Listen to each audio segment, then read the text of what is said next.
창세기 12장 1절에서 3절까지의 말씀, 짧은 구절이기 때문에 저와 함께 합독해서 읽도록 하겠습니다. 시작. 여호와께서 아브라함에게 이르시되 너는 너의 고향과 친척과 아버지의 집을 떠나 내가 내게 보여줄 땅으로 가라. 내가 너로 큰 민족을 이루고 내게 복을 주어 내 이름을 창대하게 하리니 너는 복이 될지라. 너를 축복하는 자에게는 내가 복을 내리고 너를 저주하는 자에게는 내가 저주하리니 땅의 모든 족속이 너로 말미암아 복을 얻을 것이라 하신지라. 아멘. 오늘 이 아침에 또 귀한 하나님께서 허락하신 목사님을 여러분에게 소개해드리고자 합니다. 이 시대 하나님의 분명하고 선명한 말씀을 대언하신 귀한 우리 설교자로 쓰임받고 계시는데요. 우리 수원 하나교회 담임 목사님으로 섬기고 계신 우리 고성준 목사님 앞으로 나오실 때 큰 박수로 맞이해 주셨으면 좋겠습니다.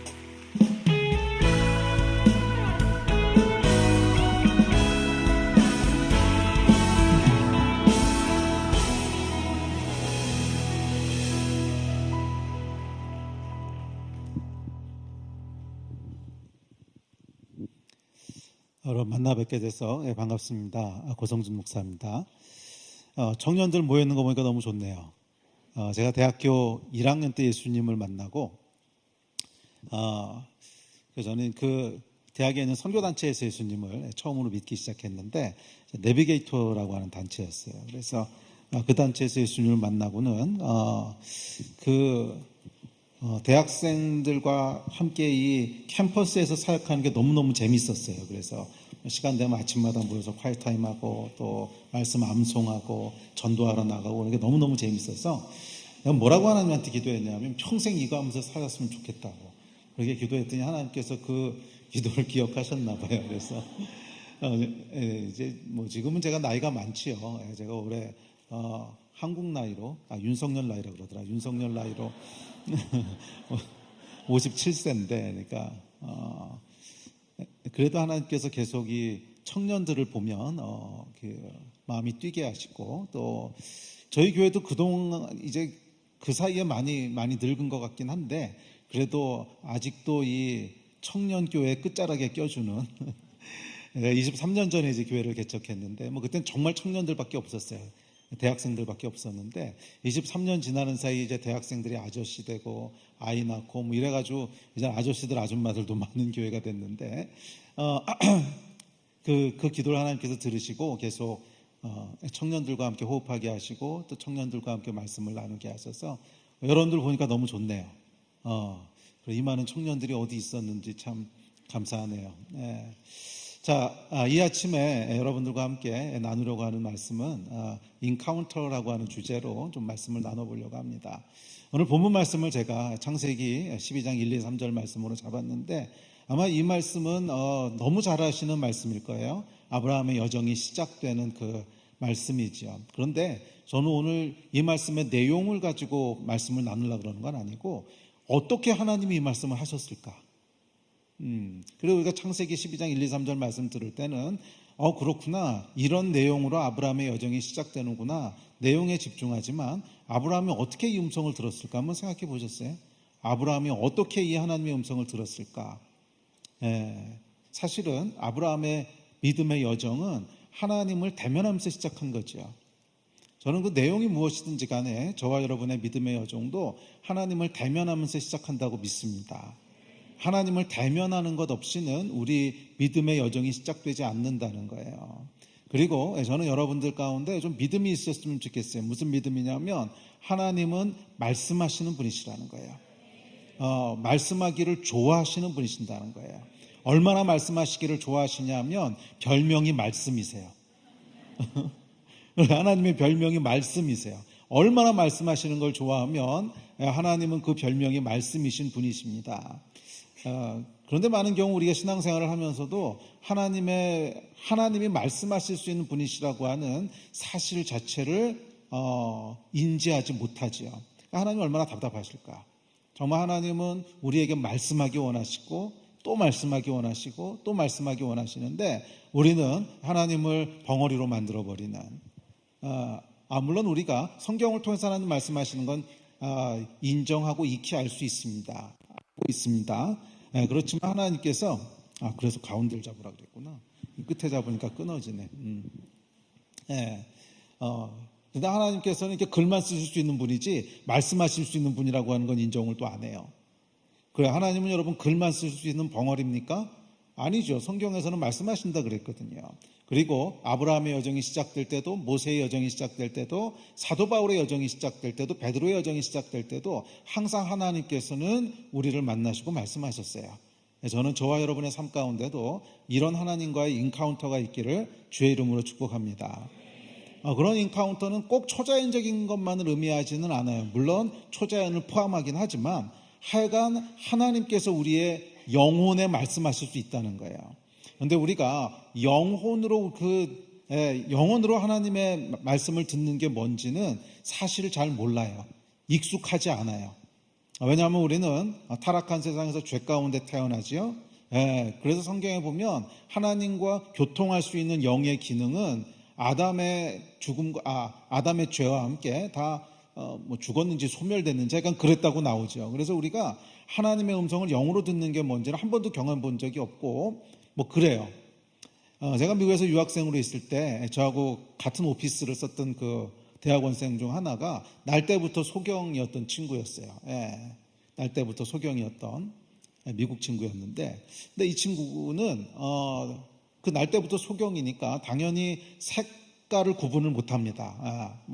노란색이 뭔지 빨간색이 뭔지 모르죠. 그런데 색을 구분 못하는 게 문제가 아니라 진짜 심각한 문제는 뭐냐면 색이 뭐라고 하는 거에 대한 컨셉 자체가 없는 거예요. 그래서 한 번도 본 적이 없으니까. 중간에 시력을 잃었다든지 그러면 색에 대한 개념은 있겠지만 색을 구별 못하는 거겠죠. 그런데 그게 아니고 날 때부터 소경이었던 친구는 색이 뭐라는 거에 대한 컨셉이 없어요. 그러니까 이걸 설명하는 게 거의 불가능하더라고요. 색이 뭐라고 하는 걸 이 친구한테 설명해서 이해시키는 것은 불가능해요. 자, 그와 같이 우리는 죄 가운데 태어나면서 영이 멈춘 상태로 태어납니다. 그래서 하나님의 음성을 영으로 듣는다는 게 뭔지에 대한 걸 한 번도 경험해 본 적이 없어요. 그것은 우리 귀로 듣는 것하고는 달라요. 성령께서 우리에게 하시는 말씀인데 그것은 하여간 경험이 없어요. 감도 없어요. 그래서 설명하기가 참 쉽지는 않습니다. 설명하기가 쉽지는 않은데 하여간 분명한 건 뭐냐면 하나님께서는 우리 영혼에게 말씀하신다는 거예요. 우리 영에 말씀하신다는 거예요. 아멘. 그리고 그 하나님을 대면하는 것이 믿음의 여정의 시작인 줄로 믿습니다. 신앙생활에서 가장 중요한 것이 뭘까? 또는 예배에서 가장 중요한 것이 뭘까? 저는 하나님의 임재라고 믿습니다. 하나님의 임재가 있어야 하나님을 인카운터하죠. 그리고 하나님을 인카운터할 때 우리도 아브라함에게 말씀하셨던 것처럼 우리에게 말씀하신 하나님의 음성을 듣게 됩니다. 그래서 가장 중요한 것은 임재인데 임재라고 하는 것은 뭐냐면 임재라고 하는 것은 두 가지로 설명할 수 있는데 임재는 우리 쪽에서는 뭐냐면 임재는 하나님께서 여기 계시다는 거죠. 그런데 당연히 하나님은 여기 계십니다. 무소부재하신 분이신데요. 여기만 계신 게 아니고 저기도 계시고 북한에도 계시고 아프리카에도 계시고 안 계신 곳이 없어요.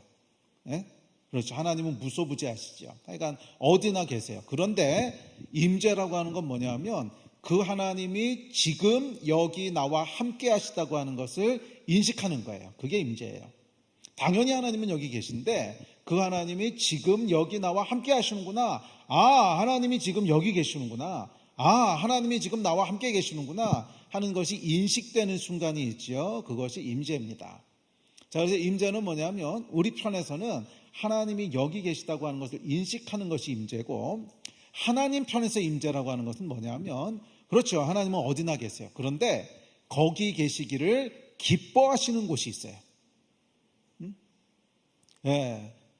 그 모든 곳에서 하나님이 거기 계시는 걸 기뻐하시는 건 아니에요. 그렇죠. 어디서는 근심하시기도 하시고 또 어떤 곳에서는 슬퍼하시기도 하시고 그러겠죠. 예를 들어서 평양에 있는 김정은 궁에서는 거기 계세요. 하나님이. 하지만 근심하시고 슬퍼하시겠죠. 얘가 왜 하나님을 모르냐. 근심하시고 슬퍼하실 수도 있고, 또 어떤 곳에서는 기뻐하실 수도 있어요. 거기 계시는 것을 즐거워하고 기뻐하실 수 있죠. 임재는 뭐냐면 하나님이 거기 계시기를 기뻐하는 거예요. 예.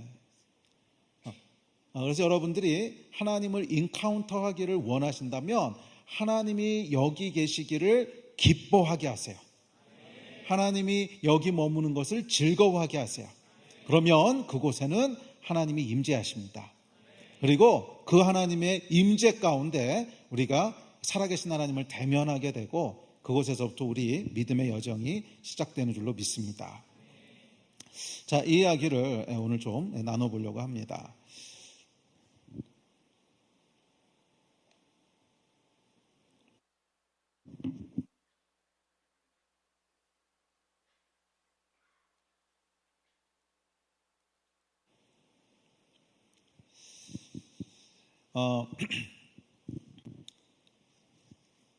제가 항상 설교를 시작할 때는 이제 데스티니라고 하는 주제를 가지고 시작을 하는데 지금도 데스티니에 대한 얘기를 한 5분 정도 나누고 그 다음에 이 임재라고 하는 것이 어떻게 우리의 데스티니를 풀어가는가 하는 이야기를 보려고 합니다. 데스티니라고 하는 것은 뭐냐면 하나님의 계획이란 뜻이에요. 하나님께서는 계획이 있으세요. 하나님은 왕제이세요. 대문자 제이세요. 야, 성경에 보면 태초부터 종말까지 계획을 다 세우셨대요. 이사야서 46장에 보면 나오거든요. 하나님께서 태초부터 종말까지 모든 계획을 다 세우셨대요. 정말 왕제이지요. 그런데 그 계획 속에는 저와 여러분의 인생도 들어있습니다. 그러니까 하나님께서 저와 여러분을 창조하실 때 갑자기 어쩌다 지으신 게 아니라는 거예요. 대충 뭐 진흙 가지고 장난 놓으시다가 아이코 요거 좀 잘못 만들었는데 에이 너 해라. 그래서 여러분이 이 땅에 던져진 게 아니라는 거예요. 하나님께서는 태초부터 왕제이세요.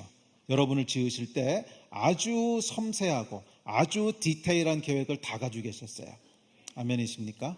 남자로 태어나게 할지 여자로 태어나게 할지 또는 한국 사람으로 태어나게 할지 미국 사람으로 태어나게 할지 뭐 심지어 머리카락을 몇 개로 할지까지도 다 세셨다 그랬어요. 다 세셨다. 또 키가 얼마까지 자라게 할지 또 우리의 눈 색깔은 어떻게 어떤 색깔을 가질지 또 몸무게 이거는 하나님의 책임은 아닐 수 있어요.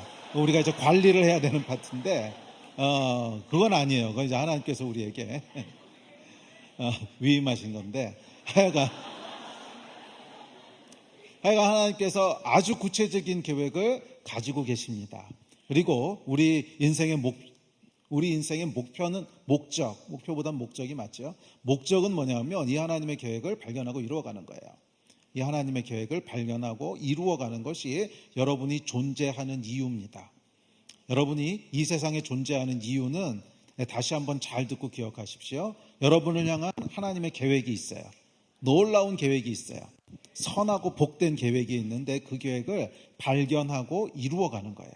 발견하고 이루어가는 거예요. 그래서 우리의 데스티니는 두 파트로 이루어져 있는데 발견하고 이루어가는 거거든요. 그래서 발견하는 게 뭐냐면 하나님을 인카운터 해야 돼요. 그렇죠. 우리를 향한 계획은 다른 데서 찾을 수 없어요. 하나님이 계획하셨기 때문에 하나님으로부터 들어야 돼요. 그래서 발견하는 것이고 이루어가는 것은 뭐냐면 순종입니다. 그래서 우리의 데스티니는 이 두 파트로 이루어져요. 하나님을 인카운터함으로 우리를 향한 계획이 뭔지를 알게 되고 그것을 순종함으로 이루어가는 거예요. 아멘. 자, 어쨌든 간에 저와 여러분에게는 데스티니가 있습니다. 그리고 이 데스티니는 이 데스티니를 이루어가는 것이 목적이라고 말씀드렸는데 그래서 하나님께서 이 데스티니 안에 어떤 DNA를 넣어 두었었냐면 이 데스티니를 발견하고 이루어가면 행복해지도록 만드셨어요. 그게 저와 여러분을 창조하신 방식이에요. 우리는 여러분 삶을 지혜롭고 풍요롭게 살기 위해서는 우리가 어떻게 지음받았는지를 잘 알아야 됩니다. 우리 몸도 어떻게 지음받았는지를 잘 알고 그 지식을 바탕으로 잘 관리를 해야 몸도 건강하고 풍성해지지요. 그렇지 않고 우리 몸이 어떻게 지음받았는지 모르고 함부로 막 굴리면 뭐 절대로 풍성할 수가 없겠죠. 몸은 망가질 것이고 삶도 굉장히 고달파질 거예요. 우리 몸뿐만이 아니라 우리 인생 전체가 다 그렇습니다. 우리 인생을 디자인하신 분이 계세요. 그래서 어떻게 디자인하셨는가를 이해할 때 우리의 삶이 더 풍성해지고 우리의 삶이 행복할 수 있어요. 자, 근데 하나님께서 저와 여러분을 지으셨는데 어떻게 지으셨다고요? 데스티니를 발견하고 이루어가면 행복해지도록 만드셨어요. 왜 하나님의 뜻을 알고 순종하면 행복해질까요? 이거 어리석은 질문입니다. 그렇게 만드셨다는 거예요. 그게 하나님이 저와 여러분을 창조하신 방식입니다. 그러나 반대로 데스티니에서부터 멀어져 있으면 무엇을 이루고 무엇을 해도요, 계속 허무하다고 느껴요. 그렇죠. 왜? 우리의 존재 목적을 상실한 거거든요. 그러니까 존재 목적을 상실하면 허무한 거죠. 네, 허무하다고 느낍니다. 뭘 해도 허무하다고 느껴요. 자, 예를 들어서 어떤 사람은 하나님께서 창조하실 때 음악에 재능이 있도록 창조하신 사람이 있어요. 그 사람은 하루 종일 음악만 하고 있으면 행복합니다. 또 어떤 사람은 그림을 잘 그리도록 창조하신 사람이 있어요. 아마 그 사람의 데스티니는 분명히 그림 그리는 거하고 연결이 돼 있겠죠. 그러면 그림만 그리고 있으면 시간 가는 줄 모르고 행복해요. 알아주는 사람이 없어도 그렇고 돈을 좀 못 벌어도 그렇고 하여간 그것만 하고 있으면 행복해. 그런 거 여러분 있으시죠? 한 가지는 있어요. 한 가지는. 사람들이 이 타락한 사람들이 말이에요. 모든 거를 다 이렇게 획일화시키려고 해요. 그러니까 하나님은 그렇게 안 만드셨거든요. 우리를 굉장히 다양한, 하나님은 창의적인 분이세요. 또 그 별명이 창조시잖아요. 말씀이시고 창조의 하나님. 그러니까 끊임없이 창조하는 분이세요. 정말 다양하신 분이셔서 우리를 다 의사 되고 변호사 되도록 만드신 게 아니란 말이에요. 근데 사람들은 그것을 줄을 세우고 획일화시키지요. 네, 그래서 어쩌면 여러분들이 발견 못했을 수도 있어요. 그런데 반드시 있어요. 반드시 뭔가는 있어요. 그것만 하고 있으면 여러분들이 시간 가는 줄 모르는 거. 죄 짓는 거 말고. 네. 죄 짓는 거 말고요. 하여간 그거 뭔가는 있어요. 뭐 음악이 됐던 뭐 체육이 됐던 뭐가 됐든 하여간 있어요. 그래서 저는 원래 이제 수학을 전공했었는데 저한테 주신 선물은 이제 수학이었거든요.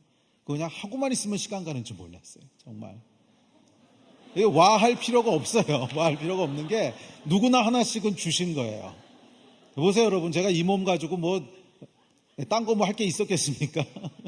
제가 운동을 잘했겠어요? 아니면 특별히 저는 어렸을 때 말도 심하게 더듬었거든요. 그러니까 정말 할 수 있는 게 없었어요. 그런데 딱 하나님께서 주신 건 이제 수학자라는 재능은 주셨어요. 그래서 그것만 하고 있으면 시간 가는 줄 모르고, 그래서 마지막에 미국에서 이제 PhD를 할 때까지 한 번도 수학 때문에 힘든다는 생각을 해본 적이 없었어요. 그냥 뭔가는 있다는 거예요. 뭔가는. 그 얘기 지금 하려고 그러는 건데, 어떤 사람은 이런 재능도 주시고 저런 사람은 저런 재능도, 하여간 그것만 하고 있으면 시간 가는 줄 모르는 그게 있죠. 그게 하나님이 저와 여러분을 지으신 방식이에요. 물론 이것은 구원받은 이후에는 또 다른 차원으로 넘어가긴 하지만 구원받기 전에도 여전히 그 창조의 원리는 그대로 워킹합니다. 하여간 데스티니 안에는 뭐가 있어요? 행복해지는 DNA가 있어요. 그러나 반대로 데스티니에서부터 멀어져 있으면 무엇을 이루고 무엇을 성취해도 계속 허무하다고 느낍니다. 저는 이제 제 간증을 잠깐 할게요. 저는 중고등학교 때까지는 그냥 좋은 대학만 가면 행복해지는 줄 알았어요. 근데 여러분도 아마 그 신화에 속아서 여기까지 오셨을 텐데 가보니까 아니잖아요. 그렇죠?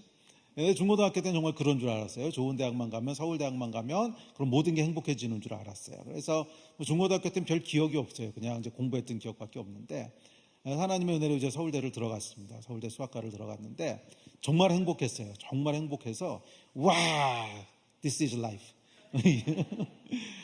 장밋빛인 줄 알았어요. 그런데 이 행복이, 이 약발이 딱 6개월 가더라고.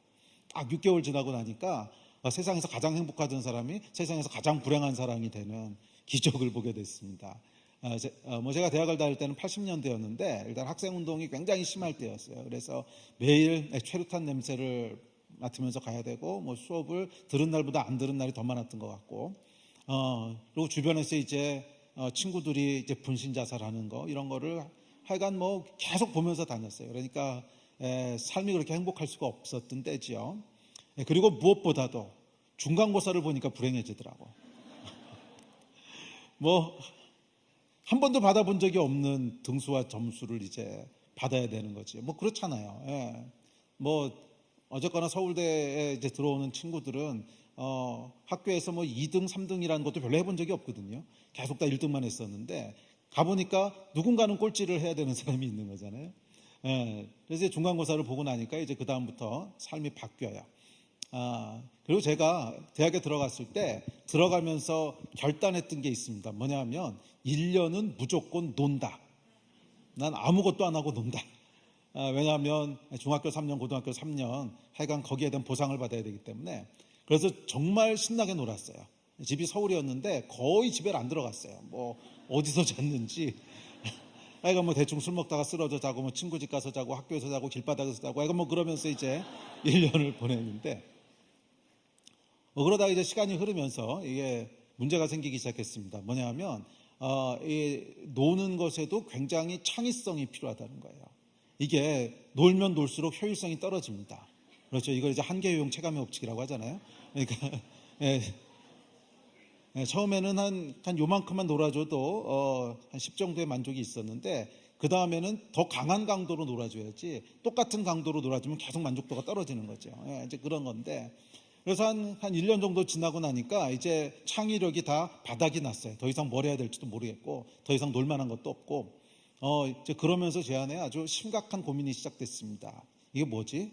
내가 가장 행복할 거라고 기대하는 순간에 서 있는데 그 약발이 1년도 못 가고 6개월도 못 가는 거라면 내가 또 무언가를 이루고 무언가를 성취한들 그것은 나에게 무슨 의미가 있을까? 정말 심각한 고민이 시작됐습니다. 그래서 아마 그래서 제 결론은 뭐였냐면 이렇게 밥을 몇 공기 더 먹고 사나 지금 인생을 끝내나 아무 차이가 없다. 조금만 더 갔으면 정말 위험했을 거예요. 조금만 더 갔으면 정말 위험했을 텐데 그러면서도 제가 이제 교회는 또 나갔어요. 제가 이제 모태신앙이거든요. 어렸을 때부터. 그러니까 이 모태신앙들은 참 저력이 있습니다. 밤새도록 술을 마셔도요. 새벽이 되면 이렇게 기어서라도 약간 교회를 가요. 술 냄새 팍팍 풍기면서 교회에 앉아있는 한이 있어도 하여간 뭐 기어서라도 교회를 가요. 그래서 그냥 그렇게 교회를 갔는데 하루는 이제 그러고 교회를 갔어요. 뭐 술을 잔뜩 마시고 이렇게 취해서 이렇게 교회를 갔는데 제 선배가 이렇게 지켜보고 있다간 참 위험해 보였나 봐요. 제 인생에 너무 위험해 보였는지 붙잡고 앉아서 저에게 복음을 전하기 시작했습니다. 이게 굉장히 자존심 상하는 일이에요. 그렇죠. 어머니 모태부터 교회를 다녔는데 복음을 전한다고 하는 건 불신자라는 뜻이잖아요. 근데 사실 불신자 맞았거든요. 그래도 약간 자존심은 상합니다. 그래서 이제 그 앞에서는 쿨한 척, 나도 다 아는 얘기라고 이제 그러고 집에 왔어요. 집에 왔는데 밤에 잠이 잘 안 오는 거예요. 계속 그 말이 생각나고 계속 그 말이 떠오르고 성령께서 일하시는 거죠. 계속 그 말이 떠오릅니다. 그래서 결국 잠을 못 들고 이제 일어나 앉았어요. 일어나 앉아서 무릎을 꿇고 기도를 시작했습니다. 아마 제 인생에서 처음으로 드렸던 제대로 된 기도였던 것 같아요. 뭐 그전에도 물론 모태신앙이니까 뭐 기도 계속 했겠지요. 하지만 제대로 된 기도는 아마 처음이었던 것 같아요. 네, 그렇게 기도를 하는데 뭐라고 기도했냐면 아직도 기억이 나요. 하나님, 나는 당신이 계신지 안 계신지 솔직히 잘 모르겠습니다. 그런데 계시다면 나는 당신이 필요합니다. 저를 좀 도와주십시오. 이 기도를 하는데 갑자기 눈물이 왈칵 쏟아지는 거예요. 참고로 저는 왕티예요. 저는 이 감정하고는 굉장히 거리가 먼 사람이고요. 그렇죠. 뭐 이 F인 사람이 수학을 하겠습니까? 이게 왕티고 왕제이예요. 왕티제인데 아이도 왕아이고 이게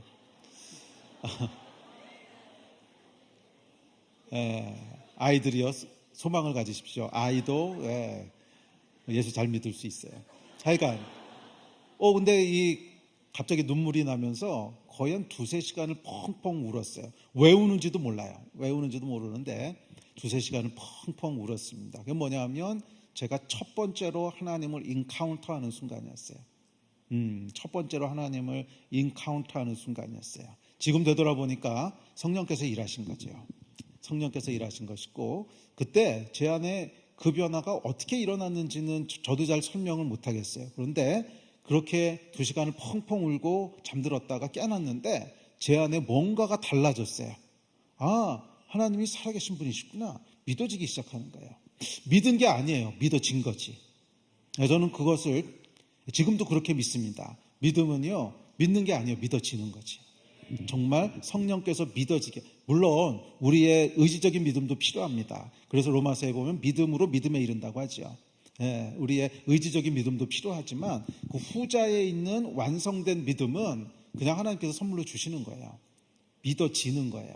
저희가 믿어지기 시작하면서 제 인생에 새날이 열렸습니다. 정말 세상이 달라 보이기 시작했어요. 정말 세상이 달라 보이기 시작했고, 그냥 보는 것마다 너무 아름다운 거예요. 왕티가. 날씨가 좋으면 너무 아름다워서 눈물이 나오고, 나비만 보더라도 와, 하나님 어떻게 이런 걸 창조하셨지? 막 감탄이 나오고 미친 거죠, 이거. 그래서 정말 한 6개월 이상을 매일 울고 다녔어요. 매일. 버스 타기가 창피해가지고서 맨 뒷자리 가서 앉았어요. 타면 분명히 울 거거든. 타면 분명히 울 거기 때문에 맨 뒤에 가서 앉아서 그렇게 다녔습니다. 그러면서 제 안에 있던 그 깊은 허무와 슬픔과 고통이 정말 눈 녹듯이 사라졌는데, 이게 벌써 38년 전 얘기거든요. 37년 전. 그리고 지난 37, 8년 동안 그때 느꼈던 깊은 허무는 한 번도 느낀 적이 없어요. 아멘. 물론 우리가 세상을 살아가다 보면 힘들 때도 있어요. 뭐 힘든 게 없다는 얘기 아닙니다. 힘든 때도 있고 고민될 때도 있고 뭐 그렇죠. 하지만 우리의 존재의 이유로 말미암아 깊은 허무 가운데 들어가는, 이건 다른 얘기거든요. 그건 정말 한 번도 없었어요. 나에게는 나를 창조한 분이 계시고 나를 구원한 분이 계시고, 할렐루야. 그것이 데스티니의 능력입니다.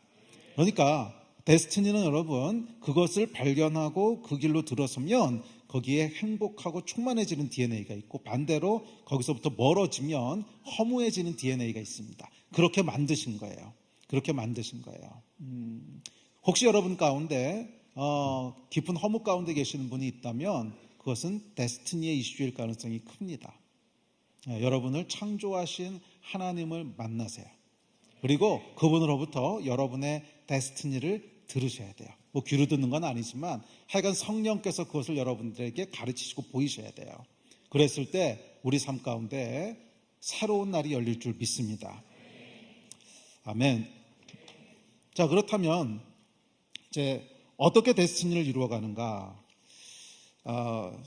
사실은 이 데스티니에 대한 설교를 제가 1년을 한 거거든요. 50몇 편까지 한 거라서 뭐 한 번에 다 1시간에 이걸 다 나누는 건 불가능하고, 그 중에서 한 파트만 나누려고 하는데, 하여간 이 데스티니가 어떻게 시작되는가 하는 것을 아브라함의 이야기를 통해서 한 파트를 살펴보려고 합니다. 그게 전부는 아니에요.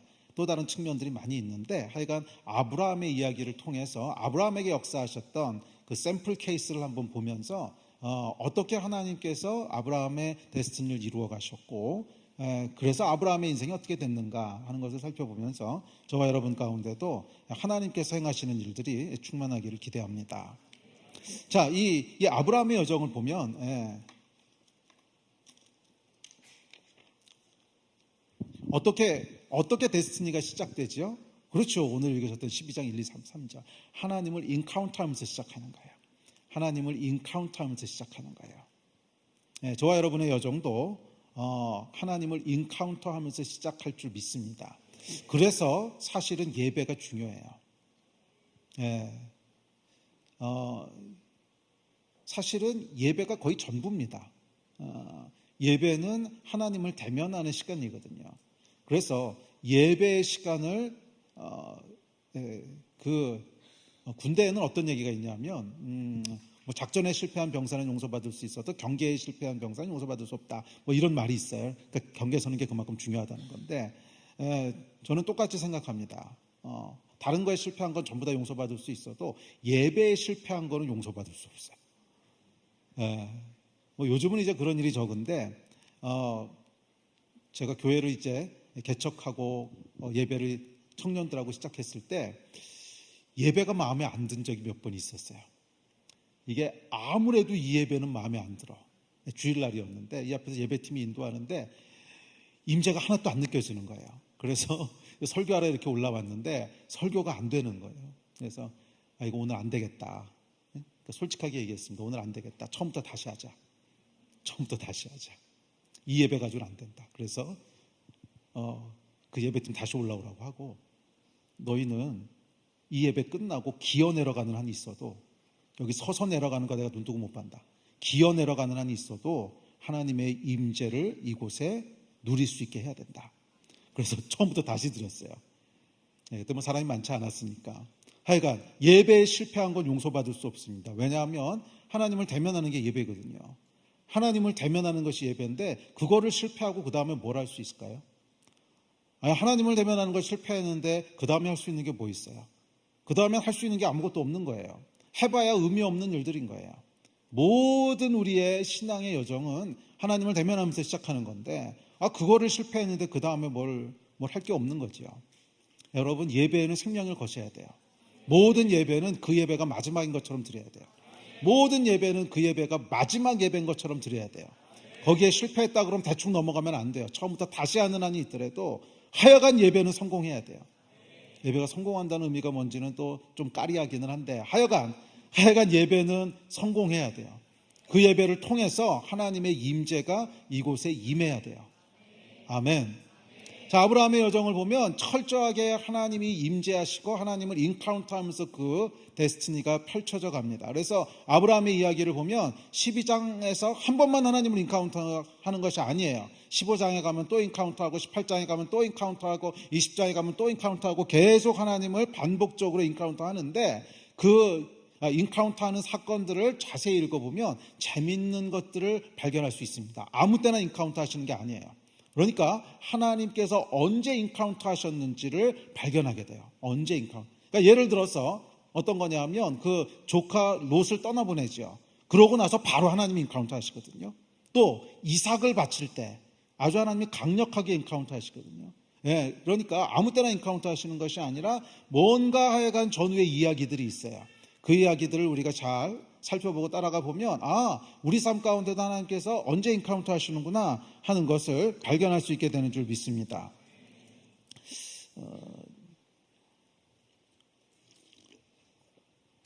자, 아브라함의 인생을 보면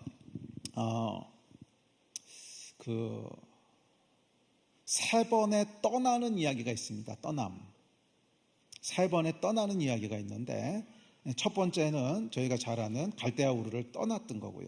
본토 친척 아비집을 떠났던 거고, 두 번째는 조카 롯을 떠나보내는 것이고, 그다음에 세 번째는 가장 사랑하는 독자 이삭을 떠나보내는 거예요. 물론 하나님께서 그것을 살리시고 막으셨지만 하여간 떠나보내는 거예요. 이렇게 세 번의 떠나보내는 이야기가 나오고, 그 세 번이 가장 강력한 하나님의 임재가 임하는 때입니다.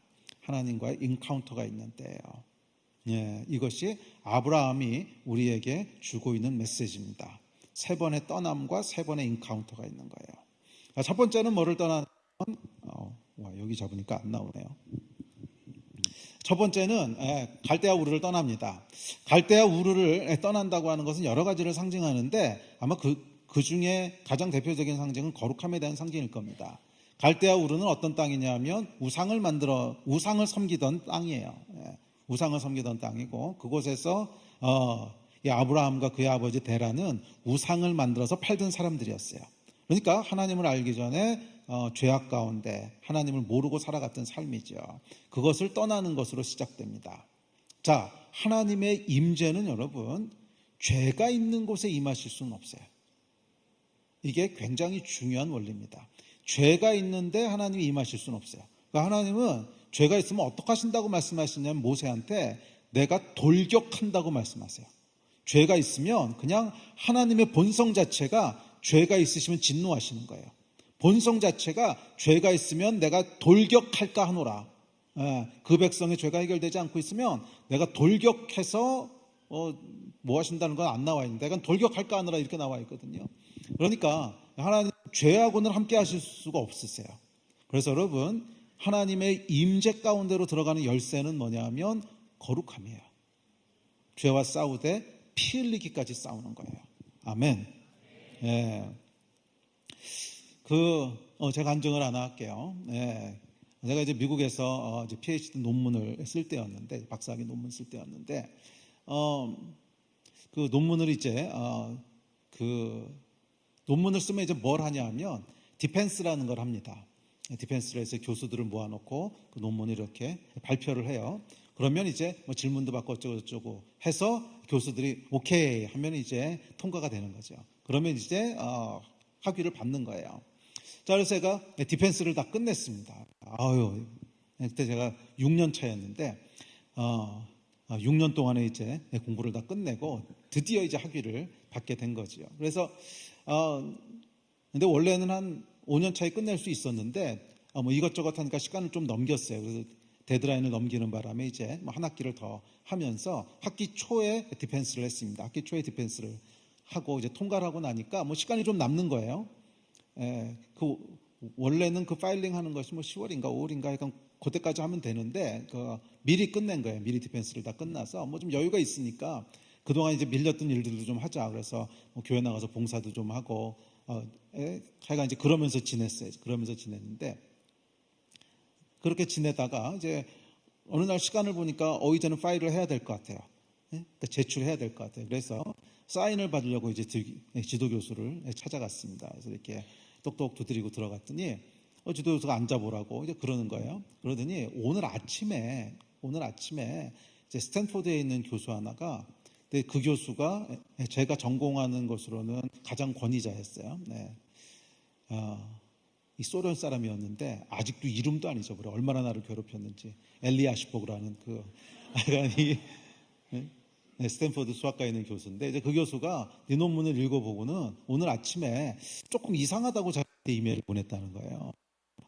그 얘기를 듣는데 처음에 든 생각이 뭐냐면 아이씨 재수 온 붙었다.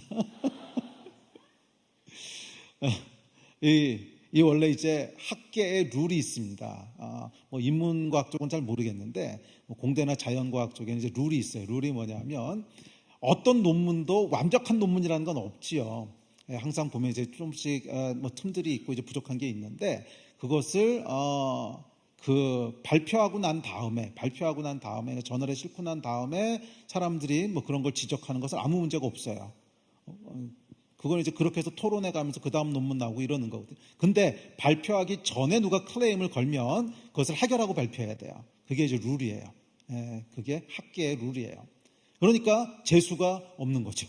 이게 오늘 사인 받아가서 냈으면 아무 문제가 없는 거예요. 그런데 사인 받는 날 아침에 그게 온 거잖아요. 이메일이 클레임이 온 거예요. 하루만 일찍 받았으면 아무 문제가 없는 건데, 근데 하루 상관으로 이게 재수가 진짜 없는 거죠. 그래서 아이씨 재수 온 붙었다. 뭐 그런데 어떡하겠어요. 그랬더니 교수가 뭐 어쨌거나 가서 고쳐보라고. 그래서 제가 알았다 그러고 왔습니다. 그러고 와서 이제 그 논문을 다시 이렇게 리뷰해 보는데 처음에는 작은 실수라고 생각했어요. 그래서 한 2, 3일 고치면 되겠지 그러고 했는데 이게 생각보다 제가 큰 실수를 저지른 거예요. 그러니까 빅 미스테이크가 있는 거예요. 틀린 건 아니에요. 논문 자체가 틀린 건 아닌데 이제 수학 논문은 A면 B고 B면 C고 C면 D고 이게 하여간 쭉 매끄럽게 논리적으로 연결이 돼야 되는데 한 부분이 잘 설명이 안 되는 거예요. 근데 원래 이런 것 정도는 이제 클레임 안 걸면 상관없거든요. 근데 클레임을 걸면 이제 하여간 설명을 해줘야 되는 건데 이 설명이 안 되는 거예요. 한 부분이. 그래가지고 할 수 없이 제가 이제 졸업을 한 학기를 미루게 됐습니다. 한 학기를 미루게 되고 그 문제를 해결하려고 정말 폐인처럼 매달렸어요. 수염도 안 깎고 집 밖에도 안 나가고 대충 자다가 일어나면 풀다가 쓰러져 자다가 제가 한 달 동안 계산한 용지를 보니까 A4 용지 3,000장을 썼더라고요. 근데 이게 안 풀리는 거예요. 이게 보니까 굉장히 큰 실수를 저지르는 거예요. 큰 실수를. 그러고 나니까 그다음부터 이제 긴장이 되기 시작했습니다. 이거 해결 못하면 어떻게 되는 거지? 해결 못하는 걸 생각하니까 등골이 오싹해지기 시작했어요. 왜냐하면 이제 그때가 제가 6년차, 7년차 넘어갈 텐데 저희 학교에서는 6년차까지는 장학금도 주고 이제 TA한테는 생활비도 줘요. 근데 미국에서 공부하는 게 비싸거든요. 그런데 이제 7년차가 넘어가면 그걸 안 줘요. 그럼 그 다음부터는 사실은 먹고 살 수 있는 길이 없는 거예요. 저희 집 부자도 아니고 사실은 먹고 살 수 있는 길이 없는 거예요. 그러니까 지금 이걸 해결을 못하면 그 다음부터는 이제 생계가 막막해지는 거죠. 그리고 이거를 포기하고 그러면 새로운 주제를 잡아서 다시 논문을 쓰려면 그게 1년이 더 걸릴지 2년이 더 걸릴지 아무도 모르는 거거든요. 와, 그래서 이걸 해결 못하면 잘못하면 그냥 돌아가야 되게 생겼더라고, 한국에. 그걸 생각하니까 그 다음부터는 야, 이게 하여간 그때 제 나이가 33살인가 34살인가 됐을 때인데 일단 그걸 생각하니까 문제가 심각합니다. 일단 그 나이가 돼가지고서 어디 취직하기도 어렵죠. 그렇죠. 이제 30대 중반이 돼가는데 어디 취직하겠어요. 취직도 어렵죠. 또 제가 공부하는 동안 이제 국비유학생으로 공부를 했는데 한국 정부에서 3년 동안의 학비하고 생활비를 전부 대줬거든요. 근데 학위를 못 마치면 이걸 다 개원해야 돼요. 이게 어마어마한 돈이잖아요. 그 당시에는 그 당시에도 큰 돈이긴 했는데 오늘날로 환산하면 약간 수억이죠. 수억에 해당하는 돈인데 그걸 이제 물어내야 되고 그다음에 세 번째 가장 중요한 거는 쪽팔리잖아요. 이 공부하는 사람들한테 가장 나이트메어가 뭐냐면 학위 못 마치고 중간에 돌아오는 거예요. 이게 인생이 아주 정말 곤란해져요. 취업하기도 힘들고. 그래서 저희 선배들 중에도 그런 사람이 몇 명 있었는데 그 중간에 학위 포기하고 돌아오면 어디로 잠적해서 없어집니다. 연락도 안 되고. 그리고 심지어는 어떤 사람도 있었냐면 그때 이제 제가 버클리에서 공부를 했는데 저희 옆에 이제 스탠포드 대학이랑 이렇게 멀지 않거든요. 근데 스탠포드 수학과에서 어떤 대학원생 하나가 중간에 그 디펜스에서 떨어졌어요. 그래서 학위를 중간에 이제 그만두게 됐는데 그러고 나서 뭘 했냐면 그 다음 주에 학교에 다시 찾아와서 지도교수를 총으로 쏴 죽였어요. 그 아주 유명한 사건인데 그래서 그 다음부터 그 지역에서는 좀 학위를 쉽게 준다는 이게 이제 공부하는 사람들한테 어느 정도 스트레스인지를 아시겠죠. 마치 인생이 끝나는 것처럼 느껴져요.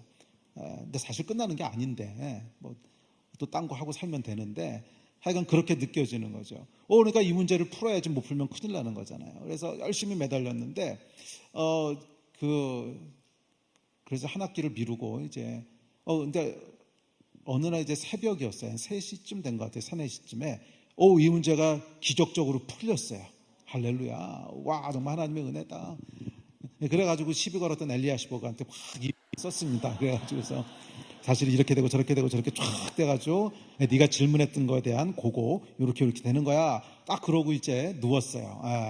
누운 게 아침 한 7시쯤 됐는데 이제 누웠는데 이 머리가 계속 돌아가는 거야. 하도 그 생각만 지금 한 6개월 이상을 자나 깨나 정말 식음을 전폐하고 그 문제만 매달렸으니까 계속 머리가 돌아가는 거예요. 그래서 제가 끝났어 스탑 근데 이게 말을 안 들어요. 제가 계속 돌아갑니다. 그러더니 이게 틀린 걸 또 찾았어요. 그러니까 전혀 해결된 게 없는 건데 제가 착각한 거예요. 워낙 이 문제가 이제 배배 꼬인 문제다 보니까 풀었다고 착각을 했는데 실제로는 하나도 해결된 게 없는 그런 상황이었던 거예요. 그래서 그렇지 이 문제가 쉽게 풀리겠냐 이제 그러고 잤어요. 잤는데 한 12시 1시쯤 일어난 것 같아요. 근데 일어나가지고서 이메일을 이렇게 딱 체크하려고 컴퓨터를 켰는데 답장이 온 거예요. 근데 답장에 congratulation 이러고 온 거예요. 그러니까 이 사람도 속은 거죠. 그래서 원래 논문이라는 게 다 그런 겁니다. 이제 속이는 건데 그러면서 학문이 발전하는 거예요, 원래. 이 사람도 이제 속은 거죠. 그래서 그걸 딱 이렇게 보는데 그냥 넘어가.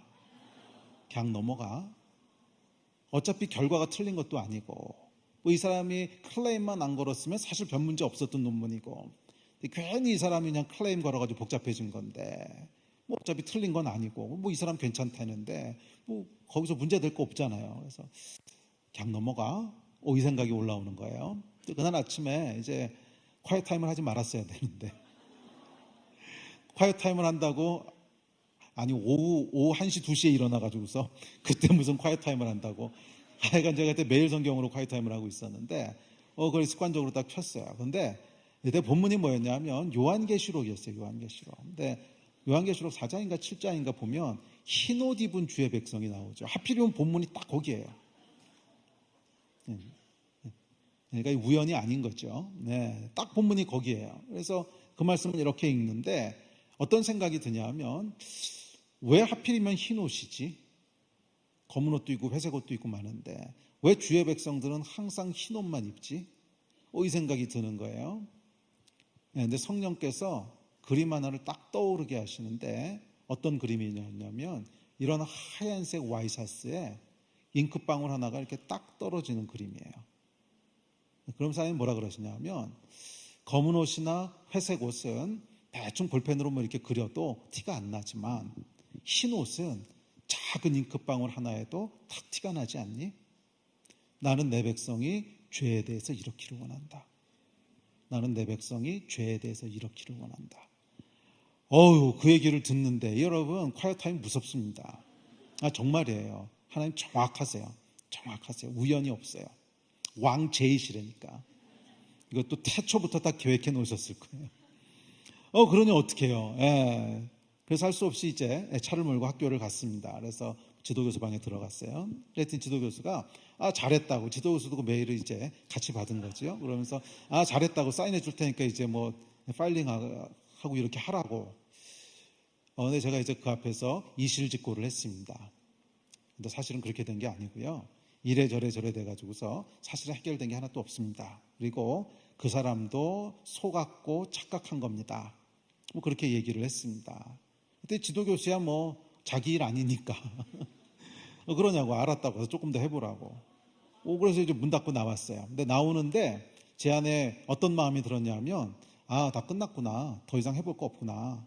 더 이상 해서 뭐가 나올 수 있는 게 아니에요. 더 이상 해서 나올 수 있는 게 아니고 여기서 뭐 당장 이제 생계도 생계도 유지할 수 없고 뭐 돈이 안 나오니까 뭐 등록금 낼 돈도 없고 여기서 이제 멈춰야 되는 거구나. 뭐 새로운 주제를 또 구한다면 이게 뭐 2년 걸리지 3년 걸리지 아무도 모르는 거고.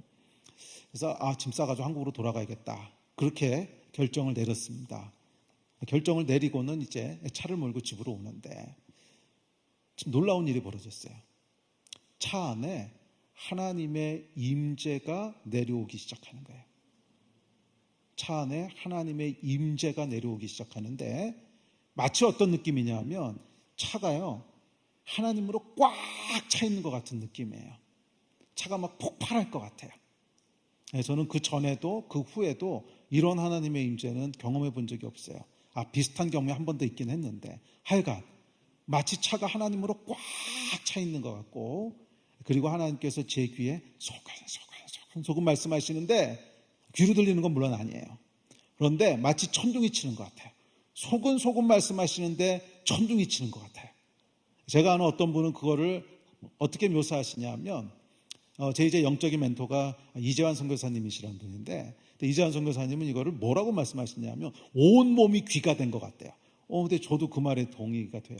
정말 온 몸이 귀가 된 것 같아요. 쩌렁쩌렁 하나님께서 약속의 말씀을 하시는데 내가 막 차에서 웃었다.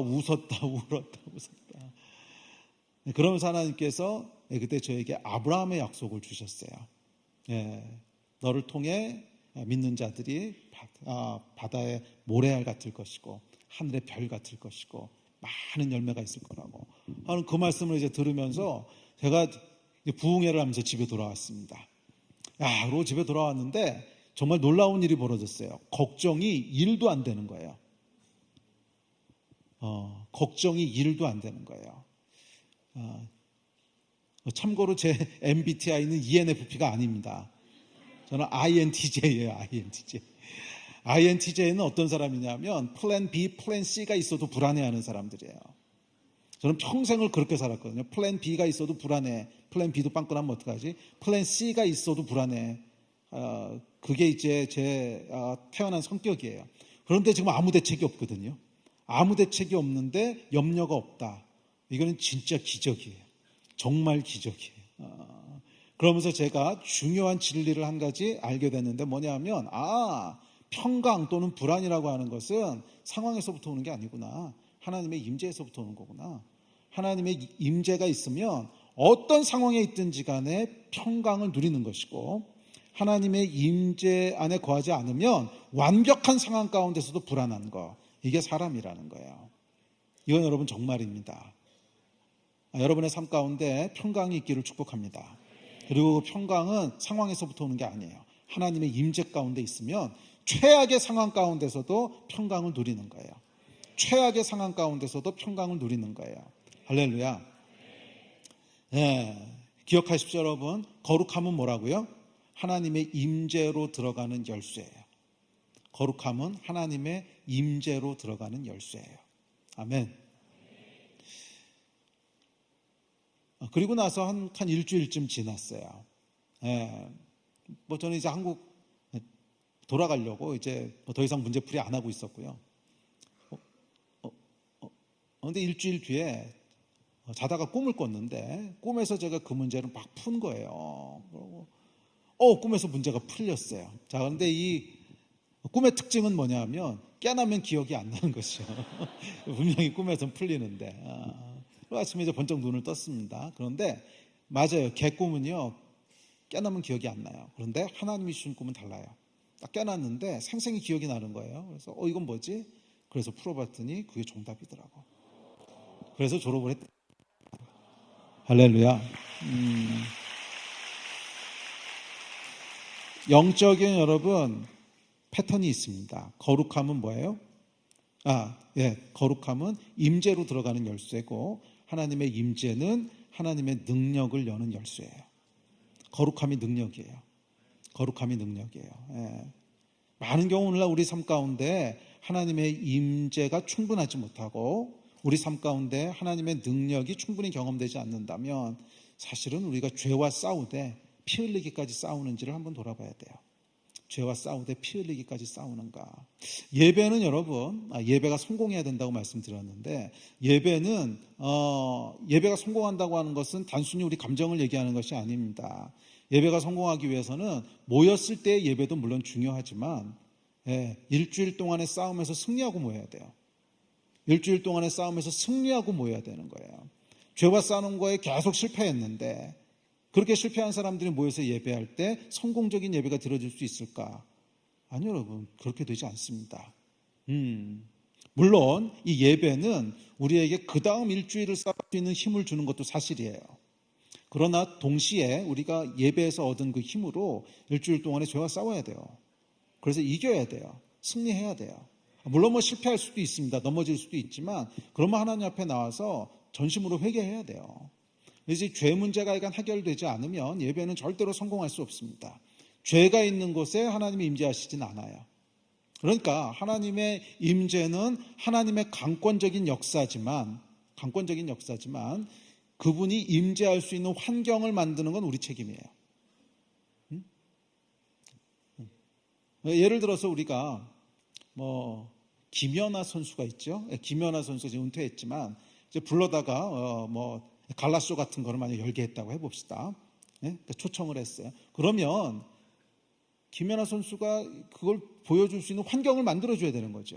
그러니까 링크도 준비해 놓고 얼음도 잘 이렇게 갈아놓고 이래야지 그걸 볼 수 있는 거지. 초대는 하는데 아무런 환경도 안 만들어놨어. 빙판도 없고 얼음판도 없고 그럼 아무것도 못하는 거죠. 성령님의 역사가 똑같아요.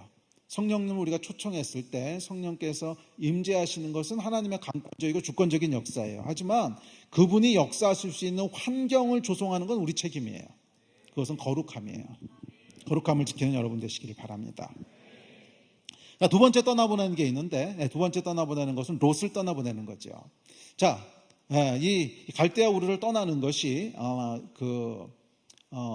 죄를 벗어버리는 것이라면 롯을 떠나보내는 것은 죄는 아니에요. 그렇죠. 조카하고 사는 게 무슨 죄겠어요. 그런데 히브리서에 보면 뭐라고 나오냐면 히브리서 11장 1절에 보면 이러므로 우리에게 구름같이 둘러싼 허다한 증인들이 있으니 모든 무거운 것과 얽매이기 쉬운 죄를 벗어버리고 인내로서 우리 앞에 당한 경주를 경주하며. 무슨 말이냐면 무거운 죄를 벗어버리는 게 얽매이기 쉬운 죄를 벗어버리는 것이 거룩함, 갈대아 우르를 떠나는 것이라면 그것 말고 무거운 게 있대요. 무거운 거. 무거운 건 죄는 아니에요. 그런데 경주를 하기 위해서는 벗어버려야 돼요. 예를 들어서 여러분, 마라톤을 뛰는 사람이 배낭 메고 뛰는 거 보셨습니까?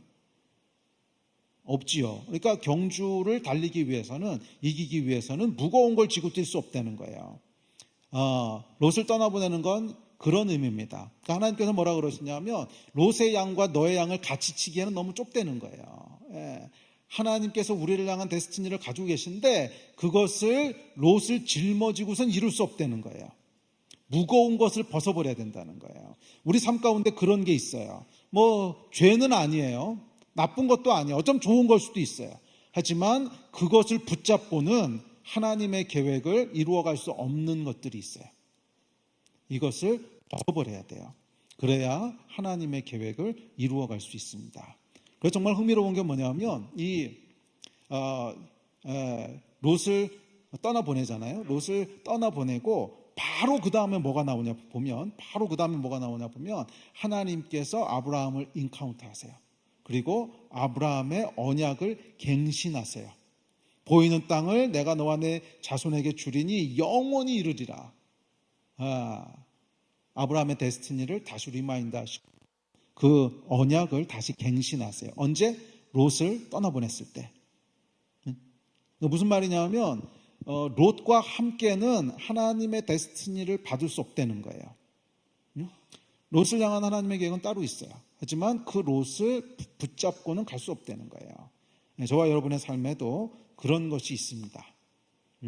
다 가져갈 수는 없는 것. 다 가져갈 수는 없는 것. 제가 인증 또 하나 나눌게요. 저는 어려서부터 제가 시작할 때도 얘기했지만 수학 공부하는 게 되게 좋았다 그랬잖아요. 그래서 제가 교수 이외에 다른 잡을 잡을 거라고는 정말 생각해 본 적이 없었어요. 아주 어렸을 때부터 너 뭐 할래? 그러면 항상 꿈은 학자였어요. 학자. 과학자가 되는 게 꿈이었고.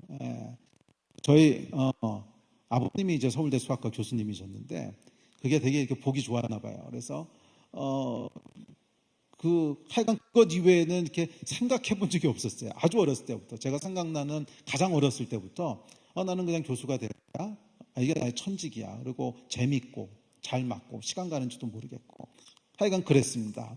그러다가 제가 이제 미국으로 유학을 가게 됐는데 하나님의 은혜로 유학을 갔는데 유학 가서 제 평생의 멘토가 되는 분을 만났는데 이제 그분이 선교사님이셨어요. 아프리카 선교를 하시던 이제 이재환 선교사님이라는 분이셨는데 그분이 이제 제가 유학생으로 있던 교회에 이제 오셔서 간증 집회를 한번 하셨는데 하여간 제 인생의 가장 충격적인 집회였어요. 그 간증을 이렇게 듣고 있는데 요즘도 이제 이재환 선교사님에게 집회를 많이 요즘은 그런 간증들을 잘 안 하세요. 근데 그때 현장에 있을 때는 진짜로 무슨 사도행전에서 툭 튀어나온 사람인 줄 알았어요. 툭 튀어나온 줄 알았어요. 이분이 간증을 하시는데 제 안에 그 놀람과 함께 그런 막 거룩한 분노가 올라오더라고요. 아니, 내가 믿는 예수와 저분이 믿는 예수는 뭐가 다른 거지?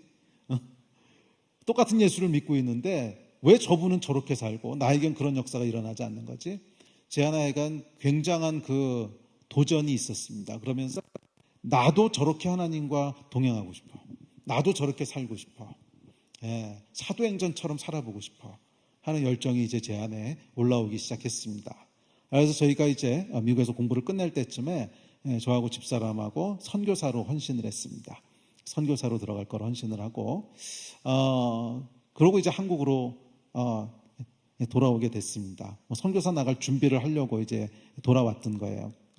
그리고 제가 공부할 때 이제 장학금 받은 게 있었기 때문에 그 국비유학생은 학위를 끝내면 한국에 돌아와서 3년 동안 일을 해줘야 되는 의무 조항이 있어요. 그래서 대학이나 연구소에 있어야 되는데, 하여간 이제 빚을 갚아야 되는 게 있어서 빚 갚으러 돌아온 거예요. 돌아와서 오케이 그럼 3년 동안에 일하면서 빚 갚고 선교사로 나갈 준비하고 그러고 이제 나가자.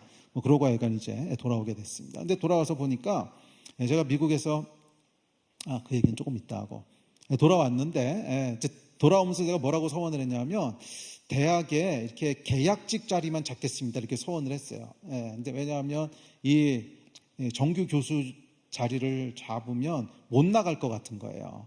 분명히 묶여버릴 것 같아요. 선배들 보니까 다 묶이더라고.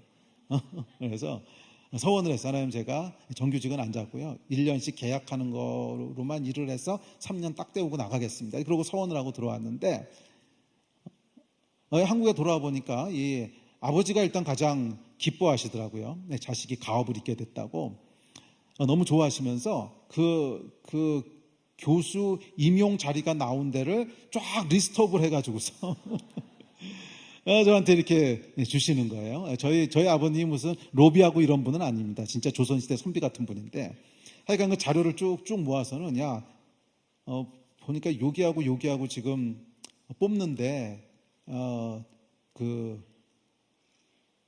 네 전공을 뽑는다는 거예요. 근데 제가 이제 수학 중에서 조금 독특한 전공을 했어요. 위상수학이라는 걸 전공했는데, 그건 이제 전공하는 사람이 많지가 않아요. 예. 아주 요즘은 좀 많아졌는데, 뭐 그 당시만 해도 한국에는 별로 많이 전공한 사람이 없었고, 근데 중요한 과목이긴 하고, 그래서 여기하고 뽑는데, 거기는 지금 내가 알기로는 네가 지원하면 1대1 아니면 2대1이다. 1대1 아니면 2대1이다. 아주 좋은 대학이었어요. 서울에 있는 아주 좋은 대학인데, 거기 1대1 아니면 2대1인데, 그 뭐 지원하면은 거의 될 것 같은데, 뭐 그러면서 하여간 저한테 그 정보를 주시는 거예요. 근데 제가 차마 말은 못하고, 아버님한테 차마 말은 못하고, 알았다고, 제가 이제 알아서 하겠다고 그러고 왔습니다. 그러고 와서는 이제 지원을 안 하겠다고 서원을 했잖아요.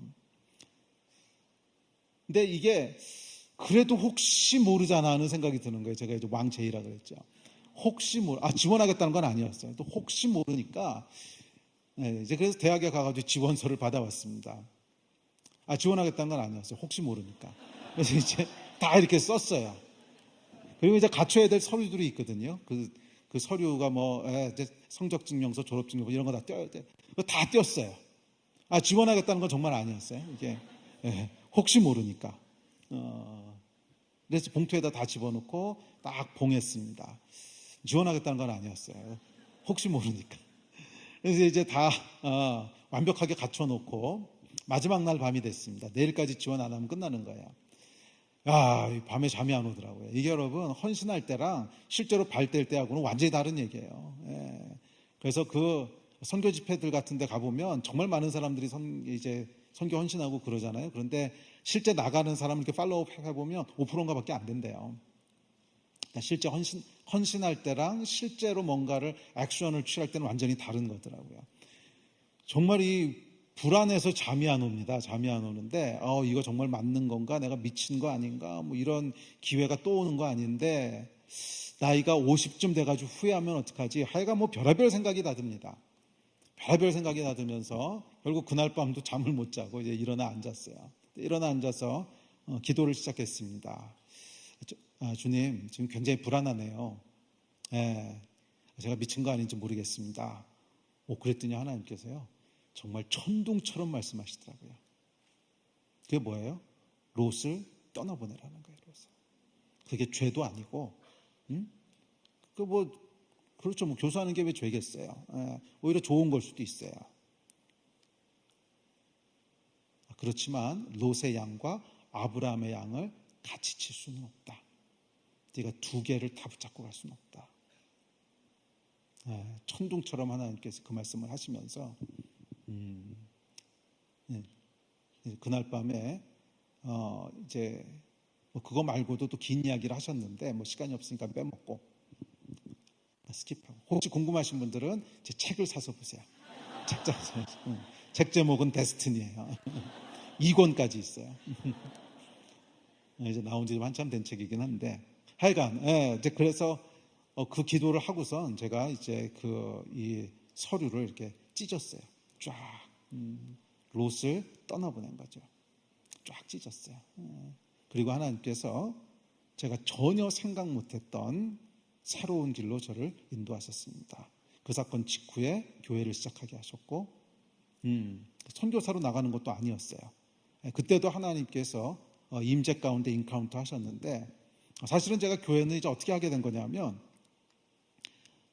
한국에 돌아왔을 때 그 선배 목사님이 한 분 계셨는데, 저하고 유학생 때 아주 친했던 그래서 친형제처럼 지냈던 그런 분이었어요. 그런데 그분도 유학생활 동안에 예수님 만나고 목사가 되신 분이었어요. 그런데 이제 한국에서 교회를 개척하시면서 대학생들 몇 명하고 교회를 시작하신 거예요. 그래서 당연히 그분 좀 도와드리다가 3년 있다가 선교사로 나가야겠다 이러고 들어왔던 건데, 딱 들어오는 때에 이제 이 목사님이 개인적인 문제가 생기셔서 미국으로 돌아가셔야 되게 된 거예요. 시민권자셨는데, 미국 시민권자셨는데. 그래서 교회가 개척한 지 6개월 됐는데 목사는 없는 그런 상황이 되는데, 근데 이분이 뭐라 그러셨냐면 저한테, 에이, 네가 맡아서 하면 되겠네. 그러고 그냥 가셨어요. 근데 저는 뭐 신학을 한 사람도 아니고 집사고 뭐 아무것도 없는데, 그러고 가셨어요. 이분은 급하게 가시고. 그러니까 교회를 같이 시작했던 집사님 몇 분이 계셨는데 저한테, 선교사나 목사나 그거 비슷한 거 아닙니까? 3년만 좀 교회를 맡아서 하시다가 그다음에 가시면 어떠냐고. 그래서 제가 말도 안 된다고, 그건 제 부르심이 아니라고. 근데 기도는 해보셔야 되지 않겠냐고. 그 얘기 들어보니까 맞아요. 그래서 그럼 기도는 해보겠다고. 그래서 기도하러 기도원에 들어갔습니다. 근데 기도원에 들어가면서 뭐라고 기도했냐면, 하나님, 제가 만약에 목회를 하는 것이 하나님의 뜻이면 알아듣게 말씀해 주십시오. 대충 감동이 있다 이런 거 가지고 안 되고, 누구도 부인할 수 없는 초자연적인 들리는 음성으로 그렇게 말씀해 주시면 제가 듣고 순종을 하고, 아니면 원래대로 그냥 선교사로 가겠습니다. 그렇게 기도하면서 올라가면서 제 안에 믿음이 있었어요. 그런 음성은 절대로 들릴 리가 없다는. 저는 굉장히 보수적인 데서 신앙생활을 했어요. 그래서 뭐 성령의 역사, 성령의 음성 이런 거하고 완전히 담싼 것이었고, 제가 했던 것은 오로지 성경 공부와 말씀 암송과 제자 훈련, 그게 모든 신앙의 전부였어요. 네. 그래서 제가 이제 처음에 신앙생활을 시작했던 거 아까도 얘기했지만 내비게이터라는 단체에서 시작했고, 제 인생에 가장 큰 영향을 준 데는 UBF라고 하는 단체였는데, 그런데 이 단체들이 다 어떤 곳이냐면 아주 보수적이고 성령 사역에 대해서 아주 닫혀 있고 이제 그런 데거든요. 그래서 평생 그런 데서 신앙생활을 했으니까 당연히 뭐 그런 음성 들릴 거라고 하는 것은 안 믿었죠. 그리고 이제 기도원에 올라갔는데 3일째 되는 날 아마 제 인생에 거의 처음으로 들었던 하나님의 음성이었던 것 같아요. 하나님의 임재 가운데 하나님과의 인카운터. 3일째 되는 날이었는데 하나님께서 제 데스티니를 말씀하시기 시작하시더라고요. 너는 선교사로 부른 게 아니라는 거예요. 너는 트레이너로 불렀다고. 그래서 새로운 세대들을 일으키고 젊은이들을 훈련시키고 그들을 선교지로 들여보내는 것이 너를 향한 내 계획이라고 하나님께서 밤새도록 말씀하셨어요. 제 인생에 너무 사실 신기하고 놀랍고 충격적이고 뭐 그런 경험이었기 때문에, 그래서 그 다음날 하여간 이제 기도원을 내려와서 교회로 돌아왔습니다. 돌아와서 리더십들하고 이 얘기를 나누고 교회를 시작하는 것이 이제 그렇게 하는 게 맞는 것 같다고. 그러고 이제 창졸간에 교회를 시작하게 된 거예요.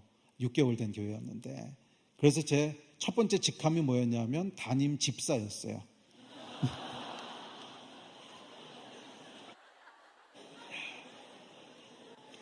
뭐 아무것도 없어요. 아무것도 없는데 담임 집사. 그때가 이제 2월 달이었는데, 그래가지고 이제 신학교를 알아보니까 빈자리가 아직 남아있더라고. 그래서 그냥 부랴부랴 신학교 등록을 하고 3월 달에 이제 전도사 안수를 받고 2단을 면했습니다.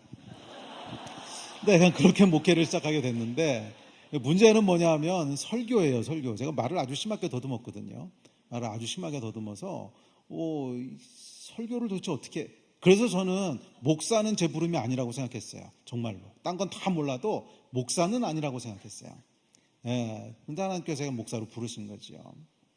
그래서 제가 이제 첫 설교를 할 때가 됐습니다. 토요일 밤이었는데, 이제 설교 준비는 다 해놓고, 그날도 또 잠을 못 잤어요. 하여간 하나님 때문에 지새운 밤이 얼마나 많은지. 그때도 약간 잠을 못 자고 계속 불안하니까 하나님 도와주셔야 됩니다. 제가 사람 앞에 못 서는 거 아시잖아요. 제가 왜 수학 전공했는지 아시잖아요. 가장 말 안 하고 살 수 있는 직업. 칠판에다 쓰기만 하면 되는 거. 뭐 이런 거 했는데 왜 그러다가 이제 새벽녘이 되니까 막 화가 나더라고. 하나님 왜 나만 미워하십니까? 말 잘하는 사람도 많은데 왜 나만 불러다 이런 거 시키십니까? 그러다가 이제 시간이 좀 더 가니까 그다음에 살려달라는 기도가 나와요. 하나님 살려주십시오. 그래서 아침이 됐습니다. 9시에 이제 예배가 있었는데 딱 가서 섰어요. 첫 설교할 때였는데 정말 놀랍게도 첫 설교하는 순간에 하나님께서 말 더듬는 걸 완전히 고치셨어요. 정말 완전히 고치셔서 제가 가장 놀라고 집사람도 놀라고 23년 전 얘기입니다. 그리고 지난 23년 동안 한 번도 말 더듬는 것 때문에 고생한 적이 없고, 데스티니에는 여러분 돌파하는 능력이 있어요. 데스티니에는 돌파하는 능력이 있어요. 왜냐하면 하나님의 계획이니까. 사람의 계획은 막힐 수 있어요. 뭐 능력이 부족해서 막히고 재수가 없어서 막히고. 그런데 하나님의 계획을 누가 막겠어요? 하나님이 하시겠다고 하면 그냥 하시는 거예요. 이게 데스티니의 능력입니다. 저는 단언할 수 있어요. 누구든지, 뭐 저뿐만이 아니라 누구든지, 여러분도 마찬가지예요. 여러분을 향한 하나님의 계획을 발견하고 그 계획 가운데로 발을 떼서 들어가는 순간 그 앞에 여리고가 있다면 무너질 거고 홍해가 있다면 갈라질 거예요. 데스티니의 능력입니다. 거룩함은 임재로 들어가고 임재는 능력으로 나타난다고 했죠. 임재 가운데 순종해 보세요. 순종에는 능력이 있어요. 순종은 단순한 헌신이 아니에요. 우리를 향한 하나님의 능력이 풀어지는 열쇠입니다. 이 돌파의 능력을 경험하는 여러분 되시기를 바랍니다. 아멘. 시간이 많이 갔는데 마지막 세 번째 것만 빨리 하고 마칩시다. 그다음에 세 번째로 아브라함이 떠나보내는 게 뭐죠? 이삭이지요. 자, 이삭은 뭐냐면 가장 소중한 것을 포기하는 거예요. 가장 소중한 것을 포기하는 거예요. 제가 유학생으로 있을 때 어떤 분이 집회를 오셔서 그런 말씀을 하시더라고요. 3M이라는 거를 이제 그 설교 타이틀이 3M이었는데 그 내용이 뭐냐면 다윗 얘기를 하시는 거예요. 그러면서 Memory Making Moment라고. Memory Making Moment. 무슨 얘기냐면 이 하나님의 기억에 이렇게 탁 각인되는 순간이 있다는 거예요. 하나님의 기억에 탁 각인되는 순간이 있다. 그게 뭐냐면 다윗이 골리앗 앞에 나서는 순간, 그때 하나님 입장에서 한번 생각해 보세요. 아무도 지금 나서는 사람이 없어요. 여호와 하나님의 이름을 모독하고 그의 백성을 모욕하는데 아무도 나서는 사람이 없어요. 그런데 어디 들어보지도 조그만 소년이, 다 잘하지도 않은 것 같아요. 왜냐하면 사울의 갑옷을 입었더니 안 맞잖아요. 아마 10대였던 것 같은데 아직 다 잘하지도 않은 조그만 꼬마 하나가 갑자기 옆으로 나서더니 네가 만군의 여호와의 이름을 모욕하느냐? 너는 활과 창으로 나에게 나오지만 나는 만군의 여호와의 이름으로 나아가노라. 그리고 달려갑니다. 하나님 입장에서 어땠을까 생각해 보세요. 쟤는 도대체 누구지? 저거 도대체 뭐지? 물론 알고 계셨겠죠. 하지만 그 놀램을 표현하는 거예요. 쟤는 도대체 뭐지? 저건 도대체 누구지? 천사들 불러다 물어보지 않았겠어요? 쟤 도대체 뭐냐? 쟤 누구야? 다윗입니다. 그 순간에 하나님의 기억 속에 다윗이라는 이름이 각인된 거예요. 각인된 거예요. 그래서 그 이후에 이어지는 다윗의 이야기를 보십시오. 뭐를 해도 하나님이 다윗 편이에요. 그 나중에 보면은 뭐 간음하고 살인하고도 하잖아요. 만약에 여러분 사울이 그랬다면요, 그 절반만 했어도 죽였습니다, 그냥. 근데 그런 생각 여러분 안 해보셨어요? 사울이 만약 그랬으면 그거 절반만 해도 죽였어요. 그런데 다윗에 대해서는 정말 무슨 일을 해도 그래도 다윗이야. 무슨 실수를 해도 그래도 다윗이야. 뭔가 있을 거야. 하나님이 여러분 편애하는 것 같지 않아요? 그 편애함, 그것을 은총이라고 이제 부르는 건데, 은총은 영어로 보면 favor라고 나옵니다. favor. 근데 이 favor의 뜻이 뭐냐면 편애하다는 거예요. 편애. 정확하게 편애한다는 뜻이에요. 하나님의 은총, 하나님의 favor. 제가 살아가면서 보니까 진짜 삶의 비결은 뭐냐면요, 하나님의 페이버예요. 하나님의 페이버예요. 뭐 사역도 그렇고 사업도 그렇고 일하는 것도 그렇고 하나님의 페이버가 있으면 그냥 끝나요. 하나님의 페이버가 있으면 내가 하나를 심으면 10개가 나오는 거고요. 내가 생각만 해도 하나님께서 그걸 지지하시는 거고요. 페이버가 없는 사람은 10개를 심어도 하나도 열매가 안 나요. 죽어라 고생했는데 아무 열매가 없어요. 그런데 하나님의 페이버가 있는 사람은 하나만 심어도 10개가 나고 20개가 나고 그러는 거예요. 이 하나님의 페이버가 있는 인생들 되시기를 축복합니다. 그러려면 여러분 뭘 해야 되는 줄 아세요? Memory making moment. 하나님을 감동시키는 순간이 있어야 돼요. 네, 그래서 저는 청년들에게는 항상 그 도전을 합니다. 사고들을 한 번씩 치시라고. 거룩한 사고들을 한 번씩 치시라고. 그래야 하나님이 기억하시죠. 네, 지금 여기 보면은 이제 선착순으로 800명 모였다고 하는데 800명은 어떻게 다 기억하겠어요? 물론 하나님 기억하시지. 네, 그런데 사고 치는 사람은 기억하거든요. 네, 부정적인 의미의 사고 말고 좋은 의미의 거룩한 사고 말이에요. 기억하시거든요. 하나님을 감동시키는 사람이 되십시오. 하나님을 감동시키는 사고들을 한 번씩 치셔야 돼요. 아멘. 제가 이야기만 하고 이제 기도합시다. 한 목회 시작하고 10년쯤 지났을 것 같아요. 10년 더 지났을 때인가? 제가 비행기를 굉장히 많이 탑니다. 원래 선교사로 헌신을 했다 이제 하나님께서 목회를 하게 하셔서 선교적인 목회를 하게 하셔서 뭐 선교사들을 뭐 키우고 훈련하고 파송하고 하는 일들을 계속 해왔습니다. 그래서 아마 제 사역에 목회하고 선교 사역을 굳이 구분하자면 3대 7쯤 되는 것 같아요. 선교가 한 70%, 목회가 한 30%. 그래서 뭐 선교 쪽 일들을 많이 하다 보니까 이제 동원도 하고 훈련도 하고 또 선교지 관리도 하고 그러다 보니까 비행기를 진짜 많이 탑니다. 코비드 직전에는 제가 중동만 7번 갔다 오고요. 미국 5번, 호주 3번, 그 다음에 근거리 뭐 중국, 일본 이런 건 카운트 안 하고 10시간 이상 되는 것만 한 달에 한 번이 훨씬 넘었어요. 한 2번 가까이. 그러니까 거의 뭐 비행기 안에서 시간을 다 보냈다고 해도 될 만큼 비행기를 정말 많이 타요. 그래서 근데 또 목회를 해야 되기 때문에 보통 어떻게 비행기 타냐면 중동 가는 비행기는 밤에 있거든요. 그러면 주일날 예배 끝나고 밤 비행기 타고 갔다가 금요일 아침에 돌아오고 그럼 이제 주말 나고 또 비행기 타고 갔다가 금요일 아침에 돌아와서 주말 나고 뭐 이렇게 하여간 계속 하고 있었어요. 이제 그러고 있는데 뭐 집사람은 그거에 대해서 좀 이제 힘들어하는 게 있었어요. 목회도 좀 신경을 써라. 그래서 저희 교회 담임 목사는 집사람입니다. 제가 목회를 거의 안 하니까 그래서 목회도 좀 신경을 써라. 뭐 그렇게 해가지고 교회가 되겠냐. 그래서 야단도 많이 맞고 그러는데 하여간 그러다 한 번은 이제 미국에 갈 일이 있었어요. 집사람이랑 같이 미국에 갔다가 주말에 어느 교회에서 예배를 드리게 됐습니다. 미국 교회였는데 그 교회는 한번 이제 가보고 싶었던 교회라서 일부러 이제 갔어요. 근데 갔는데 예배가 끝나고 나서 이제 담임 목사님이 이제 한 2사람, 3사람씩 서로 좀 기도해 주라고 뭐 그렇게 하여간 시간을 주셨어요. 그래서 제가 이렇게 뭐 저는 남의 교회 이제 방문한 거니까 뭐 기도해 줄 사람도 없고 그래서 그냥 혼자 멀뚱멀뚱 서 있었는데 어떤 백인 아주머니가 좀 뚱뚱한 아주머니가 이렇게 오더니 기도해 줘도 되겠냐고 그래서 그러시라고 그랬더니 이제 한국에서 왔냐고 한국에서 왔다고 그랬더니 제가 기도해 주겠다 그래서 기도를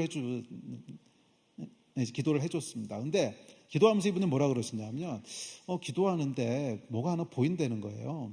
근데 뭐가 보이냐면 네가 그 비행기 기내 가방을 쌌다 풀었다 하고 있다는 거예요.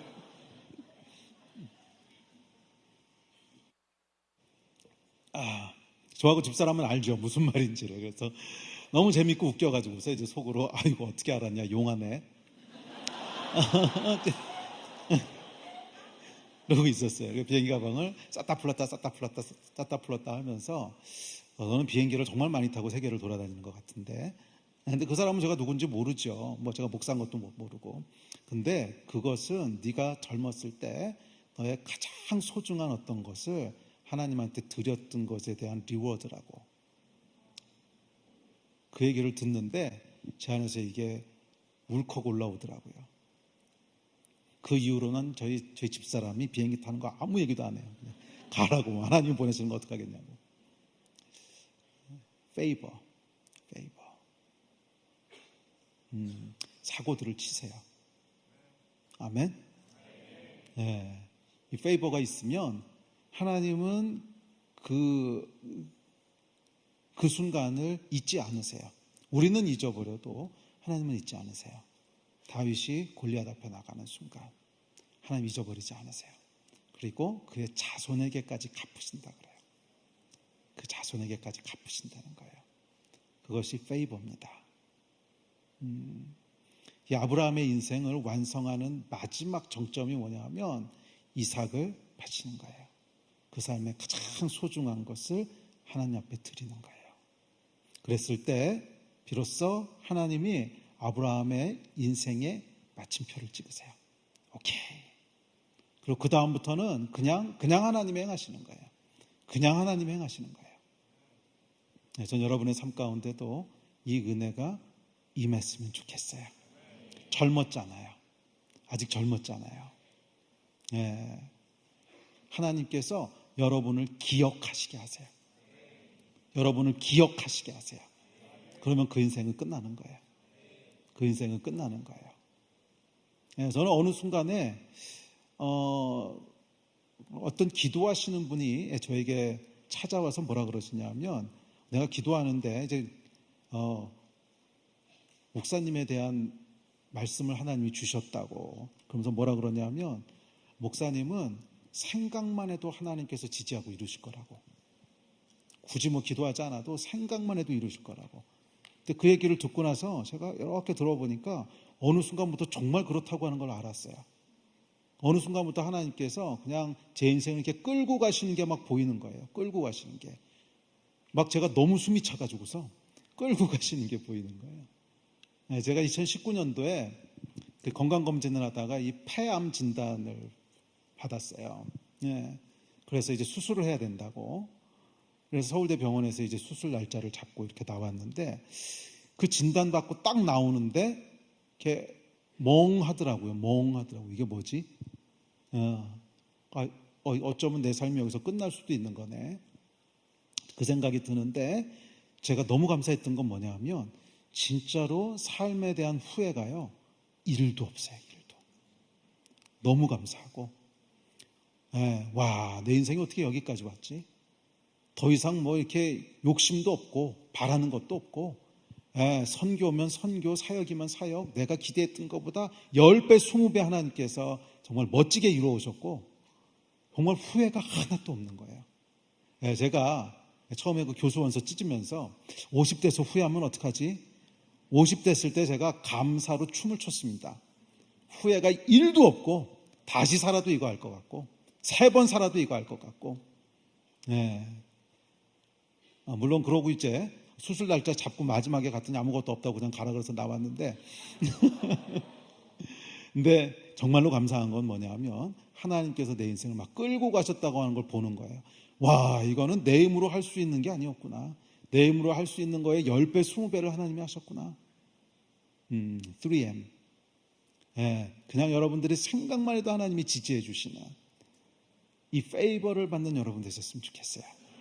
그 일이 시작되는 해가 되기를, 그런 시간이 되기를 주의 이름으로 축원합니다. 기도합시다.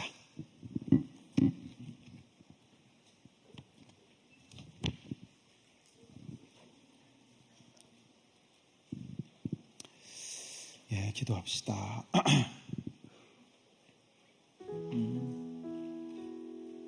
뭐 가능하면 좀 일어나서 기도할까요? 유대인 법에 보면 의자에 앉아서 하는 기도는 없더라고요. 무릎을 꿇든지 엎드리든지 쓰든지.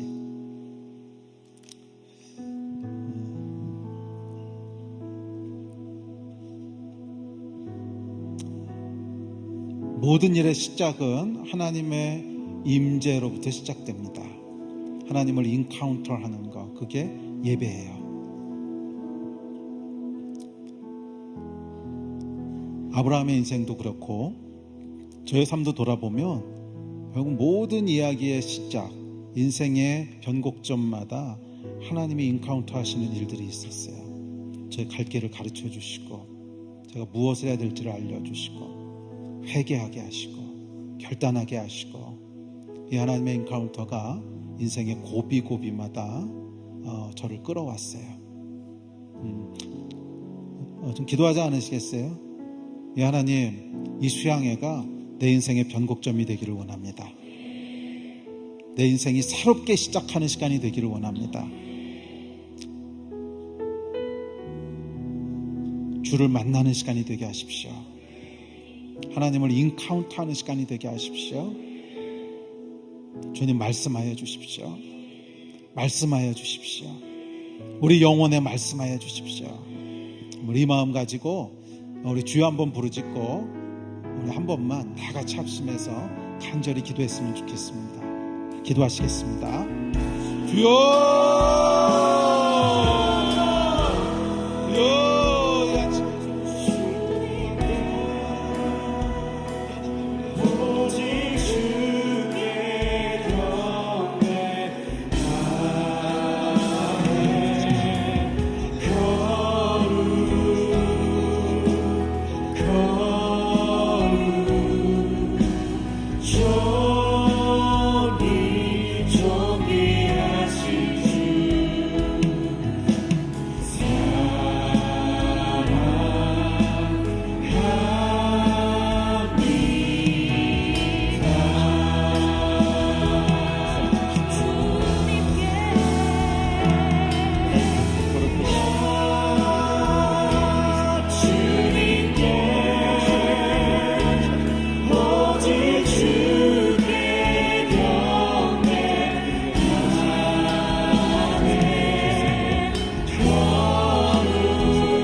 하나님 이 시간과 놀라운 하나님의 말씀과 은혜를 듣고 돌아갈 수 있는 시간이 되어줄 수 있도록 주님께서 역사하여 주시옵소서. 하나님 우리가 주님을 닮아 하나님 거룩함으로 우리가 역수하나님 하나님 내가 거룩함이고 거룩한 말씀하시 하나님의 말씀에 순종하는 자녀 되게 하여 주시옵시고 하나님 우리의 모든 죄악을 하나님 우리가 피 흘리기 가서 하나님 우리가 주님의 완전하심을 따라 나가서 하나님 그리스도의 장사가 교회인까지 나아갈 수 있는 하나님의 사람들이 되어질 수 있도록 주께서 함께하여 주시고 태워주시기 하나님의 소망을 주님 임재하여 주시옵소서. 주님의 사랑 더욱더 깊어지게 하여 주시옵소서.